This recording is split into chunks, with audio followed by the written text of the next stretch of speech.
1970 ഗുരുവായൂർ ഒരു വലിയ അഗ്നിബാധ ഉണ്ടായിട്ടുണ്ട്. ആ അഗ്നിബാധ ഉണ്ടായപ്പോൾ ഈ ചുമർ ചിത്രങ്ങളും അതിലെ പ്രതിഷ്ഠ എല്ലാം കത്തി നശിക്കുന്ന ഒരു സ്ഥിതി ഉണ്ടായിരുന്നു. അതിനുശേഷമാണ് അവിടുത്തെ അധികാരികൾ ഇതിൻ്റെ പ്രാധാന്യത്തെക്കുറിച്ച് അറിയുന്നതും.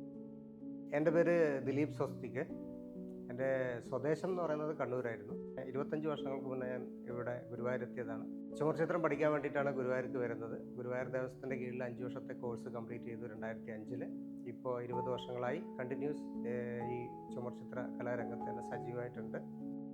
ഈ കേരളീയ ചുമർ ചിത്രങ്ങൾ എന്ന് പറയുന്നത് 8-ാം നൂറ്റാണ്ടിൽ തുടങ്ങുന്ന പാരമ്പര്യമാണ്. ലോകത്തിലെല്ലായിടത്തും വാൾ പെയിൻറ്റിങ്സ് ഉണ്ട്, മ്യൂറൽ പെയിൻറ്റിങ്സ് ഉണ്ട്. അപ്പോൾ കേരളത്തിലെ ചുമർ ചിത്രങ്ങൾ എസ്പെഷ്യലി അതിൻ്റെ തീം ബേസ് ആയിക്കോട്ടെ, രേഖകളുടെയും കളറിൻ്റെയും വിന്യാസം കൊണ്ട് ഒരു പ്രത്യേകതയുള്ള ചിത്രങ്ങളായിരുന്നു. അതിൻ്റെ പ്രതലം, പെർസ്പെക്റ്റിക്സ് എന്ന് പറയുന്ന ആ ഒരു രീതിയൊക്കെ വളരെ ഡിഫറെൻ്റ് ആയിരുന്നു അതിൻ്റെ. അപ്പോൾ അതുകൊണ്ട് തന്നെ ഈ കേരളത്തിലെ ക്ഷേത്രങ്ങൾ എന്ന് പറയുന്നത് ഹിന്ദുക്കൾക്ക് മാത്രം പ്രവേശനമുള്ളതാണ്. മറ്റുള്ള മതവിഭാഗങ്ങൾക്ക് അതിലേക്ക് പ്രവേശനമില്ല.